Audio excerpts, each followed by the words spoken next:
আমার সকল বন্ধুদের অনেক ভালোবাসা জানিয়ে আজকের ভিডিওটি শুরু করছি। আজকে রয়েছে একটি অন্যরকম রেসিপি, ছানার ভুজিয়া। হ্যালো বন্ধুরা, তোমাদের অনেক অনেক স্বাগত পাঁচফোড়ন চ্যানেলটিতে। আজকে আমরা শিখব ছানার ভুজিয়া। একঘেয়ে ছানা খেতে খেতে খুব বোর হয়ে গেছে, আর কেউ ছানা খেতে চাইছে না। তাহলে বাড়িতে রয়ে গেছে অনেকটা ছানা, কি করব তাহলে? চলো এইভাবে রেসিপিটা ট্রাই করা যাক। শাকসবজির উপকারিতা সম্পর্কে সবাই আমরা কম বেশি জানি, তাও তোমাদের সুবিধার্থে দিয়ে দিলাম। দেখো, মটরশুঁটি এখানে রয়েছে, মটরশুঁটি নিয়ে নিতে হবে।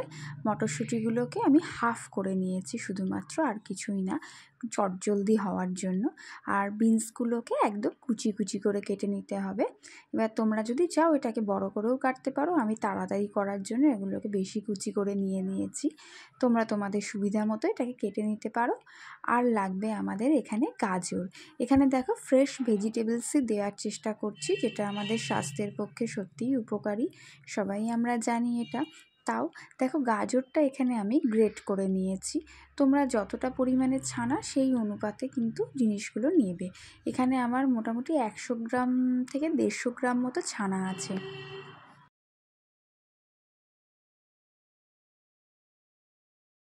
সেই জন্য খুব বেশি ভেজিটেবলস কিন্তু আমি পরিমাণে দিচ্ছি না। আর বেশি ভেজিটেবলস হয়ে গেলে কিন্তু খেতে ভালো লাগবে না, তখন ছানার পরিমাণটাও কিন্তু বাড়াতে হবে। দেখো, এখানে গাজরটা গ্রেট করে নেওয়া হয়েছে। আর ছানাটাকে একটু অন্যরকম লাগানোর জন্য একঘেয়ে মিষ্টি না দিয়ে একটা কাঁচা লঙ্কা দিয়েছি। এবার দেরি না করে শুরু করে দিই। কড়াইয়ের মধ্যে সাদা তেল বা ঘি বা বাটার, যেটা তোমাদের ভালো মনে হয় সেইটা দিয়ে দেবে কড়াইয়ের মধ্যে। দিয়ে এবার যে ভেজিটেবলসগুলো কেটে রেখেছিলে সেই পুরো কাটা ভেজিটেবলসগুলোকে এর মধ্যে দিয়ে দিতে হবে। হালকাভাবে একটু নুন দেবে, অল্প করে, বেশি নয়, একগাদা হয়ে গেলে ভালো লাগবে না। হালকা যতটা খাও তার থেকে একটু কম পরিমাণে নুনটা দেবে।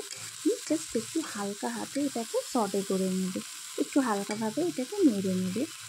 সবসময় না একঘেয়ে ওই মিষ্টি ছানা খেতে ভালো লাগে না, ছানার মিষ্টিও সবাই খেতে পারে না। সেই জন্য এই ব্যবস্থা। ছানা তো খাওয়াতেই হবে, কারণ ছানা যে উপকারী, তাহলে একটু অন্যরকমভাবে খাওয়ানো যাক, যাতে সবাই খেতে পছন্দ হয় এবং নিজেরও খেতে ভালো লাগে। দেখো, সব ভেজিটেবলসগুলোকে কিন্তু এই কড়াইয়ের মধ্যে একটু নেড়ে নেওয়া হচ্ছে। গ্যাসের আগুনটা কিন্তু এই সময় একদম কমিয়ে রাখতে হবে। এই হালকা হালকা তাপে যে ভেজিটেবলসগুলো কুক হবে, এটাতেই কিন্তু খেতে ভালো লাগবে। বেশি ভাজা হয়ে গেলে কিন্তু এটা ভালো লাগবে না খেতে। এবার দেখো, ও হয়ে এসছে এটা। এবার এর মধ্যে দিতে হবে ছানাটাকে একটুখানি হাত দিয়ে জাস্ট একটু গুঁড়ো গুঁড়ো মতো করে নেওয়া হলো, একসঙ্গে জমাট ছানা না দেওয়ার জন্য। এবার এটাকে দেখো ভালোভাবে যেরকম দেখানো হচ্ছে এইভাবে নেড়ে নিতে হবে, কারণ এই কড়াইয়ের মধ্যে ছানা দিলেই কিন্তু ছানা থেকে সামান্য হলেও জল ছাড়বে, তাই তোমরা কিন্তু খুব বেশি বাড়িয়ে দেবে না গ্যাসটা। এবার এর মধ্যে কাঁচা লঙ্কা, সামান্য একটু চিনি এখানে অ্যাড করেছি আমি, তোমরা চাইলে এটা নাও করতে পারো। দিয়ে এটাকে হালকা হাতে কিন্তু নাড়তে থাকতে হবে ঘন ঘন, যাতে কড়াইয়ের মধ্যে লেগেও যাবে না, আবার বেশি ভাজাও হবে না। আর প্রথমেই বললাম যে এখানে তোমরা যদি ঘি খাও তাহলে ঘি, যদি বাটার চাও তাহলে বাটার দিতে পারো, আর যে সেগুলো খাবে না সে সাদা তেলও কিন্তু এখানে দিতে পারো, তাতে কোনো অসুবিধা নেই। আর হ্যাঁ, তোমরা কে কে আমার চ্যানেলটা দেখছো আর রেসিপিটা কেমন লাগছে অবশ্যই আমাকে কমেন্টে জানিও কিন্তু। দেখো, নাড়তে নাড়তে কিন্তু এটা হয়ে এসেছে, একদম একদম শেষ পর্যায়ে আমরা চলে গেছি, কারণ এটা চটজলদি করতে হবে, আর চটজলদি যে খাবারটাও দিতে হবে। তোমরা এটা সন্ধেবেলাতেও দিতে পারো বা সকালেও তোমরা ব্রেকফাস্টে এটা খেতে পারো, কারণ এটাতে কিন্তু ফাইবার প্লাস প্রোটিন এবং ভিটামিন সবকটাই কিন্তু থাকে।